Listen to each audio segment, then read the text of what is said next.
A very big welcome to all of you to this, the very first of our public meetings, and I'm delighted that we'll be focusing on the critical issue of access to good quality green spaces and how we can ensure that provision is improved and barriers to access are addressed across the country.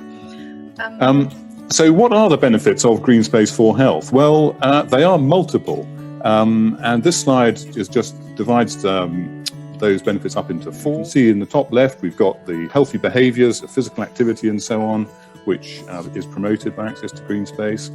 In the bottom left we've got the skills and capabilities that are promoted, particularly perhaps for young people or people with mental health problems. There's a real ongoing benefit from having spent time in green space. And on the top right we have benefits for whole communities of access to green space, and in the bottom right we shouldn't forget there are physical benefits of green space which will improve people's health. So that's pollution and urban heat island mitigation and flood mitigation. So these are all worthwhile benefits. And of course the great thing about having a single asset that has multiple benefits is that just leads, it just stacks up the value of investing in these assets because of these multiple things. And we know from good quality systematic reviews that there's a positive association between greener living environments, better emotional well-being, reduced stress and improved resilience, and a higher health-related quality of life, particularly for children and young people. But there are many similar benefits for adults.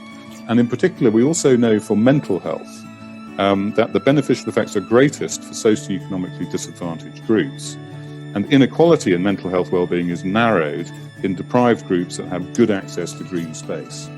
But unfortunately, although access to green space can improve health inequality, it is also a cause of inequality in itself, in that access to green space is socially patterned.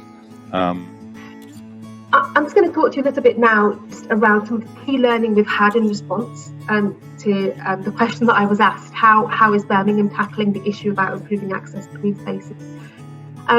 One of the first things I'd say is that people need to feel that they belong, and this is relevant to any I think community that we can think of, or any kind of intervention that we put in place.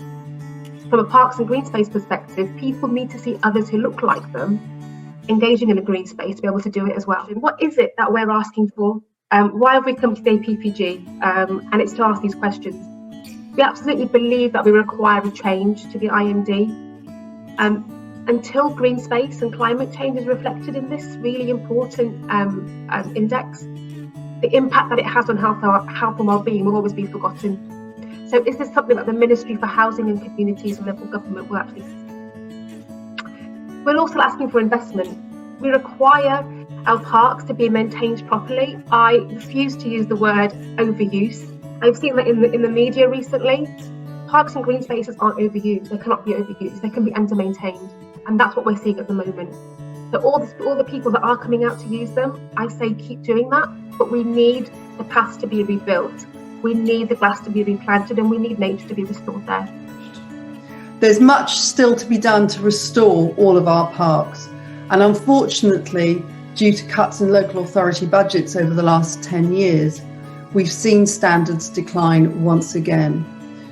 The sector's been cut to the bone, skilled jobs have been lost, and the public are now noticing the visible signs of long-term decline in our parks and green spaces. I'm a big fan of big visions, and I cannot overemphasize how important it is at this moment in time, at this precise moment in time, that the park sector needs a big think now. I referenced the Victorians earlier, and let's face it, if that was a moment where quality accessed space was going to be the vital injection to public health, if they could imagine that, if they could build it, then surely we too, at this moment in time, at this critical moment, can imagine how important those parks and green spaces are for our mental health, for us as a nation, and make the critical investment and support that they need.